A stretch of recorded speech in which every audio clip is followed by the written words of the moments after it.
Welcome to Frankly Speaking, and tonight my guest is Kanimozhi.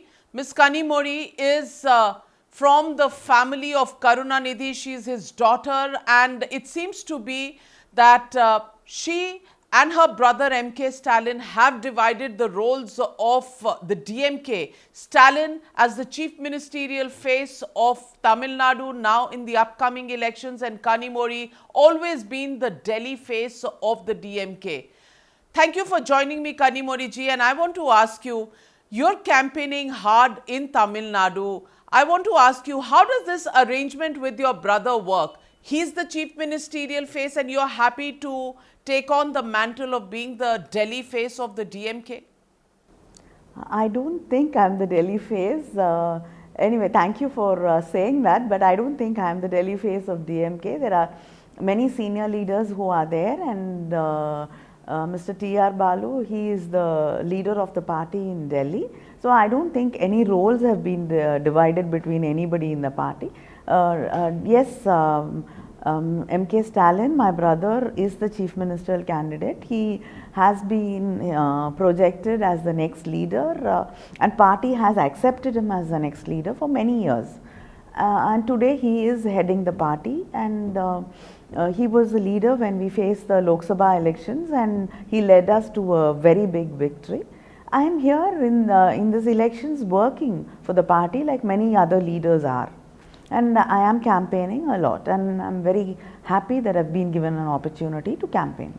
Ms. Kanimozhi, last time in 2016, when the AIA DMK won a second term in Tamil Nadu, it was the first time any party had managed to do that since 1984, because in Tamil Nadu it's always been one term for the AIA DMK and the next term for the DMK, and that's how the revolving door policy has continued. Do you think with a 10-year anti-incumbency against the AIA DMK this time, there is complete belief in all opinion polls that it will be the DMK which will be the party in power in the coming elections, and therefore these elections are predictable? I definitely have been traveling around the state, and I see that the people are very unhappy and discontented with the present government, because it has failed the people in all sectors, where if you talk about development, if you talk about industry, employment, women's safety and human rights, the government has failed the people. Even during COVID, the government has failed the people, and it has failed to stand up for the rights of Tamil Nadu and its people. So people are very unhappy with this government, and I definitely think that is going to show in the elections, and people want the DMK back, and they want Mr. Stalin as their chief minister. Ms. Kanimozhi, I want to ask you that till Ms. Jayalalitha was alive, there was a major vote bank that she commanded, which was the women voters in Tamil Nadu. I want to ask you, this time, is it going to be that section which is what you represent in the DMK as the Women's Wing Secretary, that will be your target audience in these elections to try and win over the women voters into the DMK fold? Is that going to be the biggest assignment that you as a woman leader would be holding? No, I don't think there is any assignment to any particular section given to anybody, but I think women understand that this government has not done anything for them, and especially when you talk about women's safety, there's whether it is their children or women from any age group, there's no safety for them. Recently we saw a IPS officer who was harassed, and she was not even allowed to come to Chennai to complain to her superiors. She was first she was threatened by somebody who works with her that she should not go to Chennai and complain, and on her way to Chennai she was again stopped by another IPS officer who was on her same level, another IPS officer called Mr. Kannan, who stopped her with 50 police officers, and he threatened her that she should not go to Chennai to come, give her complaint. And in spite of all that, this officer comes to Chennai, and even today she is under threat. And only after the court, made very strong comments, asking why the officer who harassed this particular IPS officer has not been suspended. Did the government even take a step to suspend the officer? So if this is what is happening to a IPS officer who's supposed to be protecting other women in the state, what is the plight of a common woman who has nobody to protect them? This is plight of women in Tamil Nadu, and we all cannot forget what happened. Nearly more than 250 women have been affected in the racket which happened in Pollachi. We don't know if families and women are still being threatened, still being blackmailed, and they have not got any justice. And what happens to the human rights issues here? 13 people were killed in the protests against Sterlite. And what did the government do? In Satankulam, father and son, Jayaraj and Venix, were killed. What did the government do? They were only trying to protect the people who killed the father and son. And the chief minister, when asked by the press and media, his answer was that they were not well, they were unwell. They were breathless, and both the father and son died because of breathing problems. So is this what women will vote for? Definitely not. And basic amenities, basic facilities and needs have not been met. Even Tamil Nadu has always been proud of its PDS. But today, when they go to the ration shops, they've been made to go back and come again and again and again. Women are fed up with this government. Ms. Kanimozhi, I want to ask you, Tamil Nadu politics has always been politics that has been personality oriented. In fact, Karunanidhi versus Jayalalitha ji was, the clash of the titans that people have come to expect in Tamil Nadu. Do you think this time around Tamil Nadu politics is in for a kind of a change? Because MK Stalin, yes, the successor of Karunanidhi, yes, has a lot of experience, has been groomed under his father, but he's not necessarily Karunanidhi and the kind of demagogue status that Karunanidhi enjoyed. Similarly, in the AIADMK, Edapati Palaniswamy is definitely not a Jayalalitha. So, do you think Tamil Nadu politics is going to be undergoing a change in the coming elections?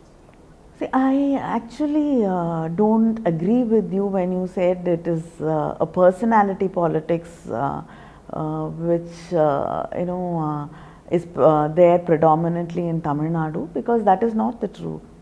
I don't want to comment about other parties, but when it comes to the DMK, I think people are working with the DMK, and people accepted Dr. Kalaignar as their leader because they believed in his ideology. They believe that he will be able to take forward the ideology of the Dravidian movement and the ideology they believed in.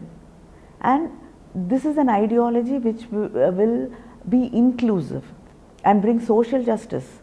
That is why people worked with them. So it is the ideology, and it is looking forward and being an inclusive society is what we believe in. So I don't think you can just say that it is personality politics and it is built around that. It is much more. Tamil Nadu politics is much more than that, and you cannot compare two leaders.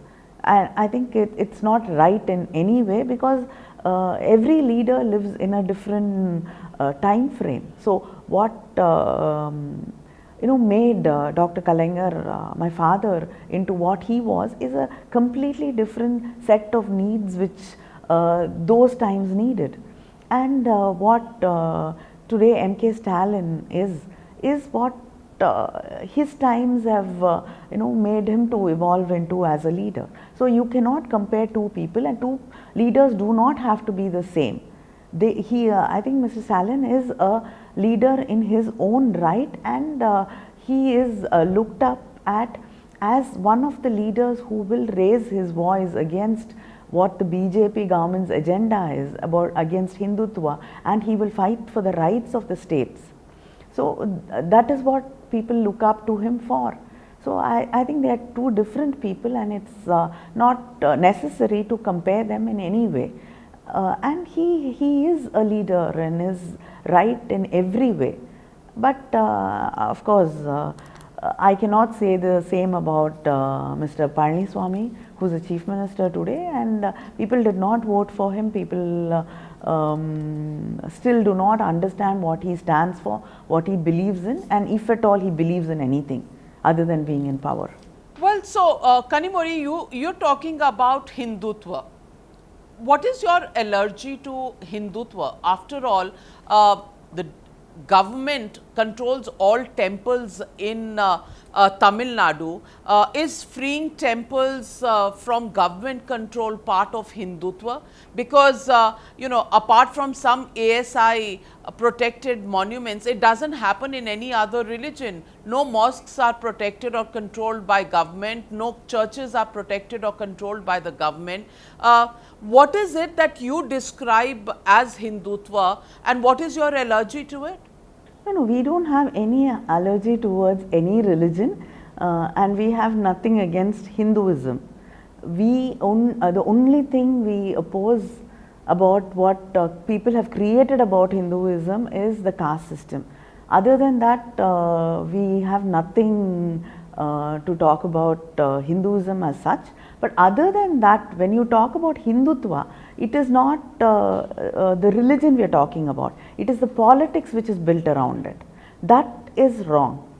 No religion should be used as a political tool for people to come to power. That is what we are talking about. We are talking about there should be secular government. India stands for secularism. Hindutva is dividing people along the lines of religion, along the lines of caste. So this is our, if you want to use the word allergy, yes, this is our allergy towards it. That no religion, no caste can be used to divide people. And that is not good for the peace and harmony of any country. A country should unite its people. It should bring people together. It should not, the government should not be dividing people. That is what we stand against. It is not that we are against any religion. And in Tamil Nadu, yes, we have brought the Hindu temples, not all the temples. Many temples have been brought under the government control because there was a rampant corruption, because the temples own a lot of property and there is no single governing body to take care of those properties, because private people were using it for their benefits. And I think temples should be open to all Hindus, not one particular section of the Hindus. Any Hindu who would like to come to a temple and worship should be allowed to worship. That is what DMK stands for. That any Hindu who believes in Hinduism, who wants to come into a temple, who wants to find space there, should be allowed to come in there. And everybody is equal in front of society, in front of, if you want to call God. That is what we are talking about. It is not that the government has taken over the temples and the government is using the funds. It is that the government had to protect, because that is what was happening, that some individuals were using the property, using the funds coming into the temples for their own benefits. So to stop that corruption, the government had to take over many of the temples, and we had to protect those temples. Well, Kanimozhi ji, your response gives rise to several questions, and let me begin with the first set of questions. You say that there should not be any caste. May I tell you that the DMK alliance in the Lok Sabha elections of 2019 has tried to appeal to caste and has seen the shift of the vote base from the AIA DMK to the DMK. Let's look at the upper caste. You got 53% of the upper caste, the AIA DMK got only 33% of the upper caste vote in 2019. The Thevar community, very important community, 34% of this caste votes came in to the DMK and lesser to the AIA DMK. So, caste calculations have been part of elections in any state, maybe to a lesser extent in Tamil Nadu, but certainly caste has played a role. To say that the DMK does not look at the caste profiling of the state would be stretching the truths too far. No, you yourself are saying that communities which are believed not to vote for DMK have voted for us. So obviously it goes to show that Tamil Nadu does not vote based on caste lines, and there is no hard and fast rule that a particular community will only vote for a particular party. So that's a misconception, and I think elections in Tamil Nadu are more about issues, about problems, and about what people think is right and wrong more than caste. There might be considerations. I mean, I'm not trying to say that there are no caste considerations at all, and people do not. I mean, nowhere will anybody vote on those lines. But that, even if that is true in some parts, I think on a majority, people do vote, keeping in mind what they think is right and what they think they need for the state and on issues. I think that is more true in Tamil Nadu than that the perception that people only vote according to caste lines. I think that is a completely wrong idea to get. The question I'm asking you is, Sadhguruji, a man who hails from Tamil Nadu, has his ashram in Coimbatore, he has raised the issue of government control of temples. Do you think what he's saying is right? Because temples, religion, faith, on the one hand you are saying that nothing should be based on religion or caste, but on the other hand you are saying that government should continue to control temples in order to solve the corruption problem. No, can I ask you one question? If sure, the Hindu temples are, the government control is taken away, then who will, I like to know who will be controlling these temples? People will have their own, and why is trust, no, okay? Let me ask you one question. The Tirupati Devasthanam, we have IAS officers running it. Why is nobody objecting to that? Why is the government interfering? Why is the government taking control of the Tirumala Tirupati temple? Why are the IAS officer posted there? Why is the government involving itself there? So and I think it's one of the best run temples. For the kind of crowd which it sees, I think it's run beautifully. And when something is functioning very well, why do you want to break it down? And who will be controlling these temples if the government moves away from it? Then who should the temples be given to run? The local community. The local communities will run these temples. Why is control so important for governments? Is it because of the donations that come in? Is it because of the high level of revenues collected through temples? No, there is. So you must no, it is not the revenue. The temple revenues are mostly used for the temples. The government doesn't take away the temple revenues. And you should understand one thing, that when you give it to a local community, there are caste factors which will come into play, and there will be a lot of disharmony, and there might be clashes even. Only because the government controls it, these are being avoided. And maybe there are many. I haven't heard what the Sadhguru has said, but there are many other people who've been saying this, and political parties have been insisting that government control should be taken away. Maybe that is what they want. They want caste clashes between communities so that they can find fertile field for their kind of politics. So I think this is not going to benefit society as a whole.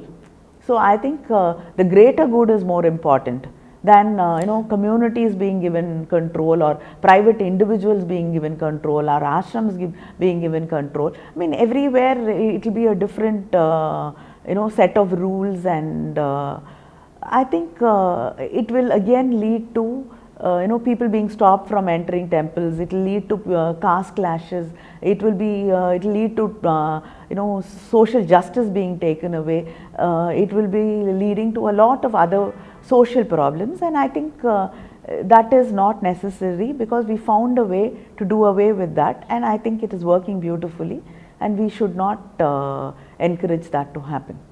Kanimozhi ji, Tejasvi Surya, the head of the BJP's youth wing, has actually called the DMK an anti-Hindu party, and you're against Hindutva. If the government had control over it, so that is the tradition in Tamil Nadu. People who do not understand that should understand that also. But Kanimozhi ji, if you are an atheist party, why is government control of temples such an important issue for you? Why not just let it be democratic with the people? DMK is not an atheist party. You've got it completely wrong. You've got it completely wrong. You've got it completely wrong. No, DMK is not an atheist party. We've had leaders who are atheists. We are a party which believes in social justice. We are not saying that do away with religion. DMK has never said that we are against any religion. You have to get that clear. So we are not there are atheists. I am an atheist. I am a proud atheist, and but just because I am an atheist, I cannot force my beliefs on people.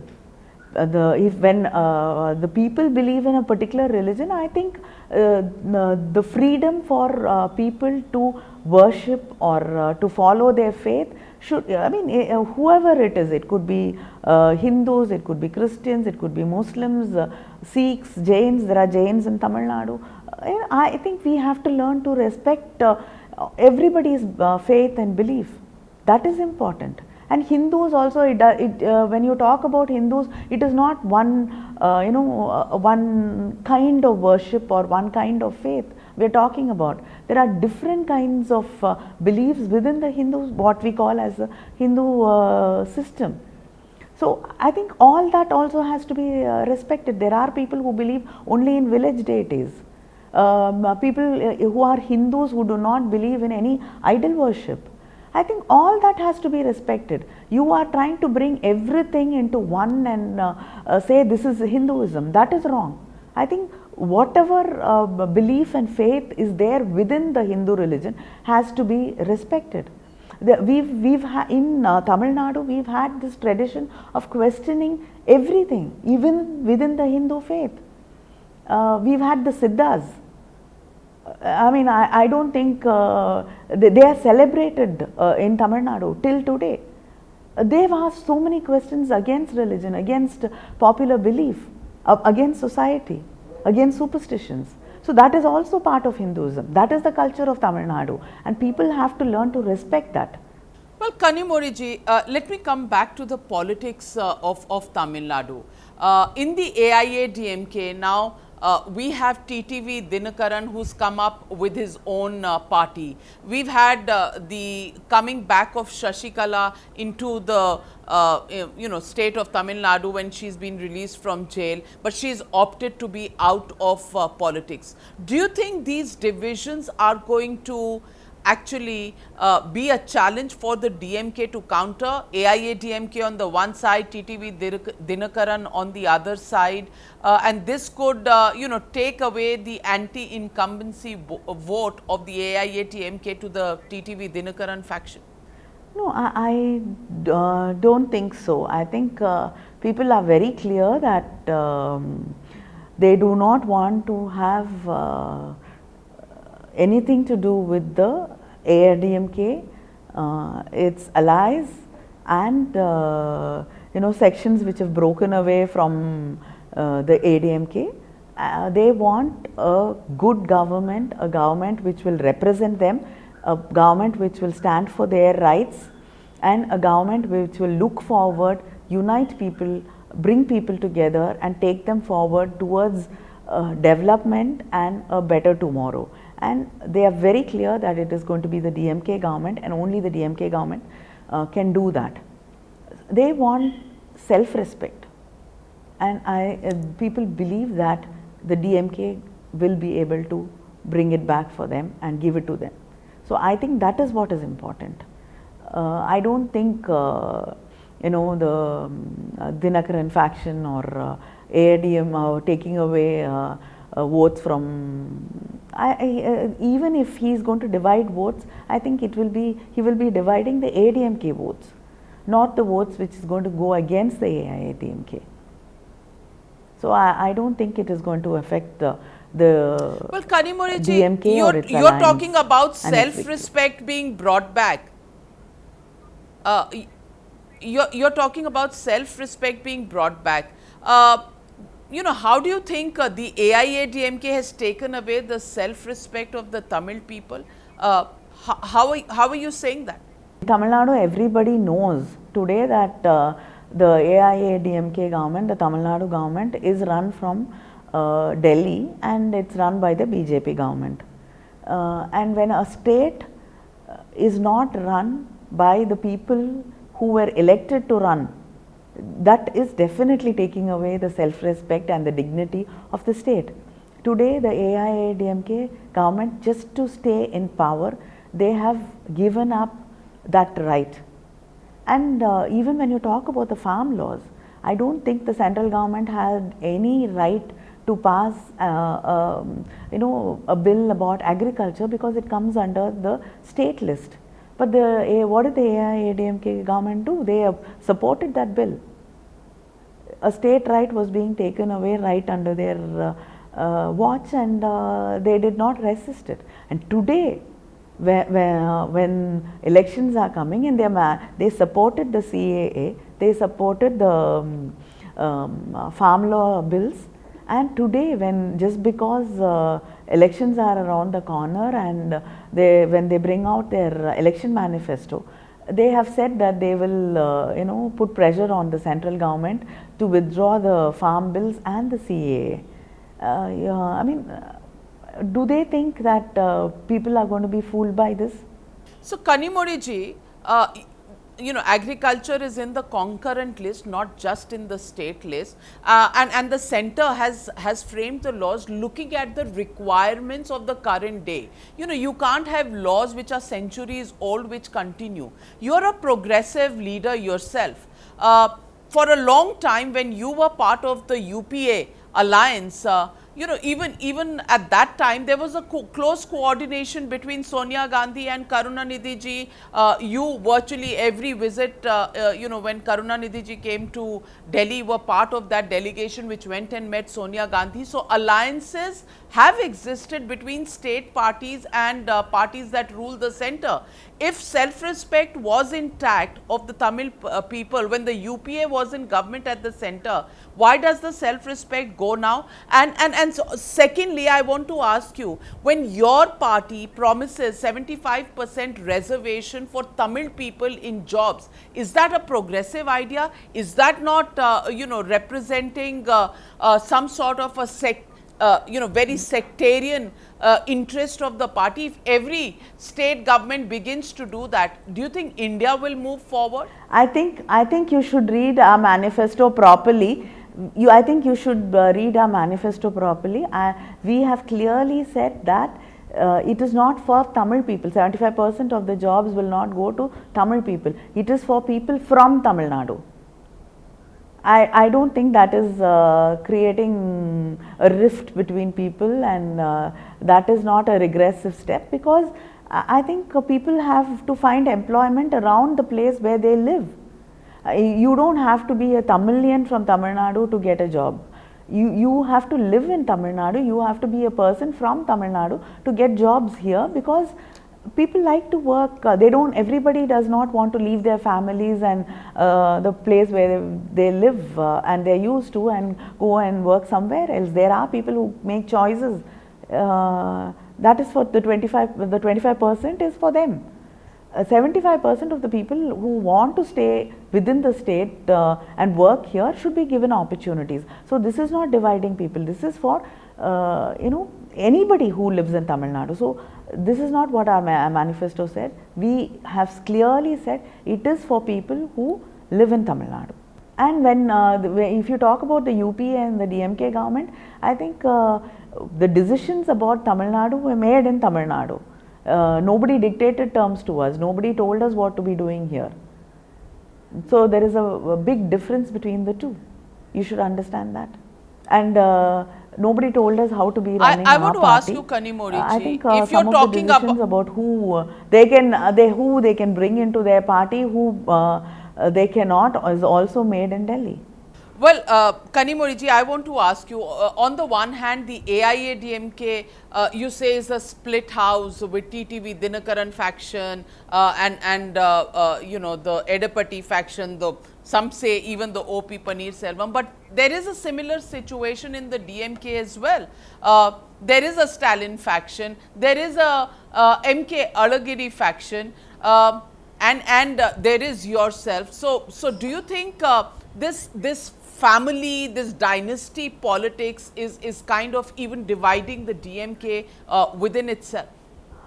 First of all, I think it's a completely flawed question, because I think my brother, Mr. MK Alagiri, is not within the DMK. He is out of the DMK, and I don't think he is in active politics now. So there cannot be a DMK faction which is with him. He is not part of the party itself. So there is no faction, and he is not in active politics. And when you're talking about me and Mr. Stalin, I like to say that I am his faction. I work for him to become the chief minister. So I am his, if you want, whatever you want to call, his faction or whatever it is, I am part of that. So I don't think there is any division or divide. I mean, if he thinks, I have a faction or something, or my own interest, he wouldn't be asking me to campaign for him. And I am very happy and proud to be campaigning for him. And I want him to become the chief minister, not because he is my brother, but because I believe in him as a leader.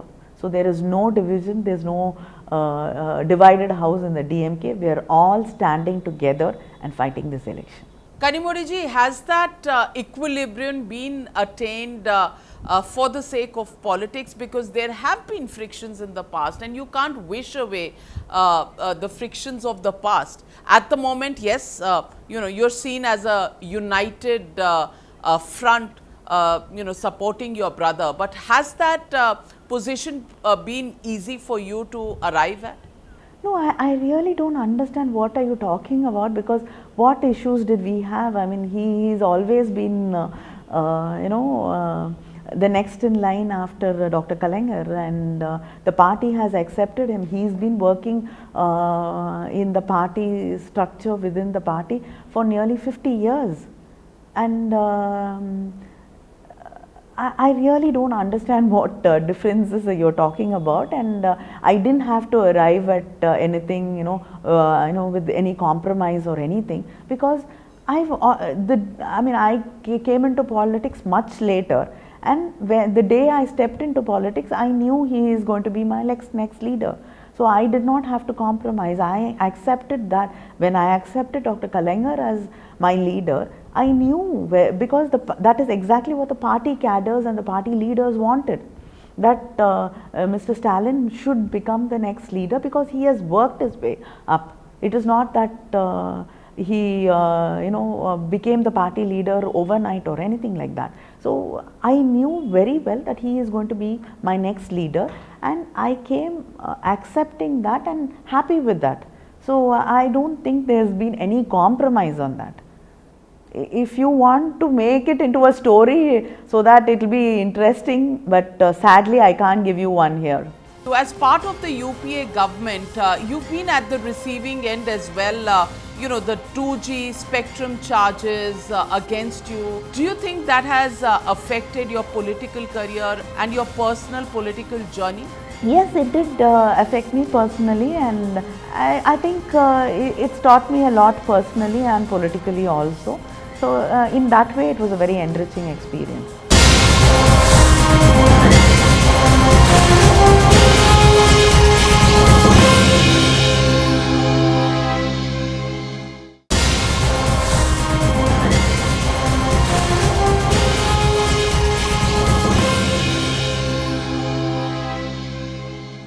Kanimozhi ji, I want to ask you, as part of the UPA government, you've been at the receiving end as well, the 2G spectrum charges against you before they were let up by the court. There is now the reopening of the case and hearing of the case going on in the High Court in Delhi.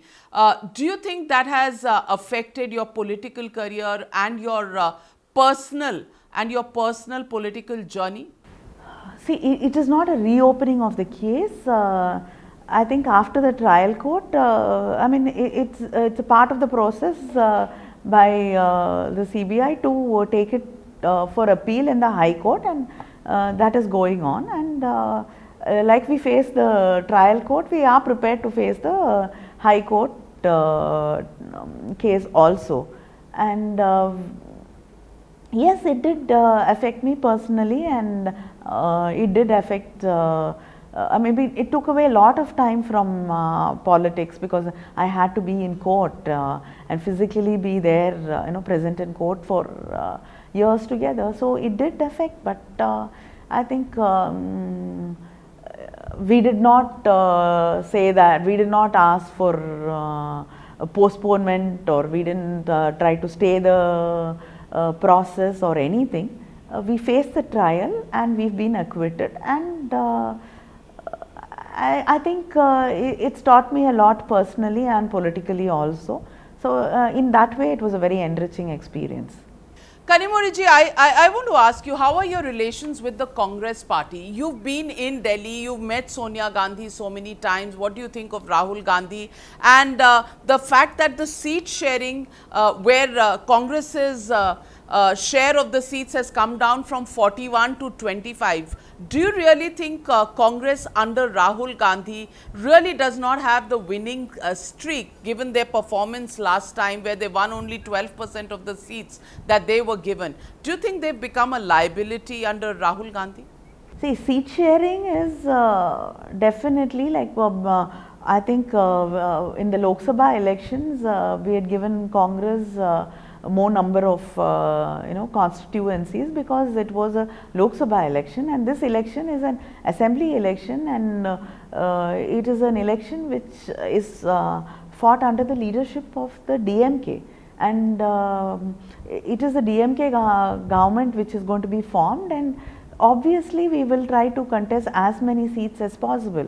So it is not bringing down the number of seats does not mean that we are trying to undermine any party's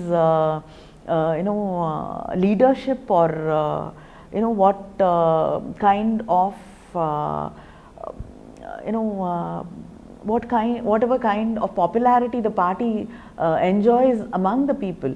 This election is an assembly election, and it is led by the DMK government, and we wanted to contest as many seats as possible, and I think all our alliance partners have understood that, and they have brought down their the seats they have contesting this time.